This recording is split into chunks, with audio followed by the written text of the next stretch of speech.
आज आपण अशी एक चटणी घेऊन आले जी फक्त चविष्ट नाही तर तिच्या मागे आहे एक खास ठिकाणाची ओळख.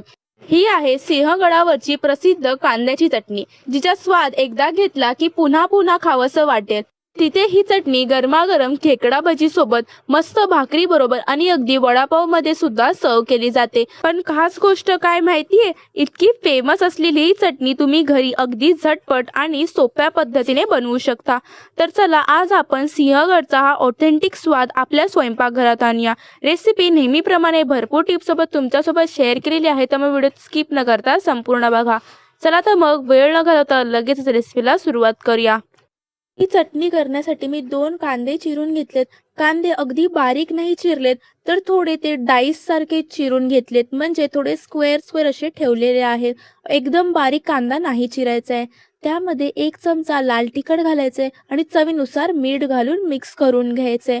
कांद्याला संपूर्णपणे हे मसाले लागले पाहिजेत. फक्त 3 ते 4 थेंब एवढं लिंबाचा रस घालून घ्यायचा आहे. लिंबाचा रस घातला की छान चटपटीत अशी याला चव येते. जर तुमच्याकडे लिंबाचा रस नसेल तर त्याऐवजी तुम्ही आमचूर पावडर किंवा चाट मसाला देखील घालू शकता. ही चटणी ज्यावेळेस तुम्ही खाणार असाल त्यावेळेसच तुम्ही बनवा. आधीपासून चटणी बनवून ठेवू नका. आता या चटणीवरती आपल्याला एक छोटीशी फोडणी द्यायची. त्यासाठी इथे मी तेल गरम करून घेतले, त्यामध्ये हिंग घातले. आता तुम्ही हा आवाज ऐका.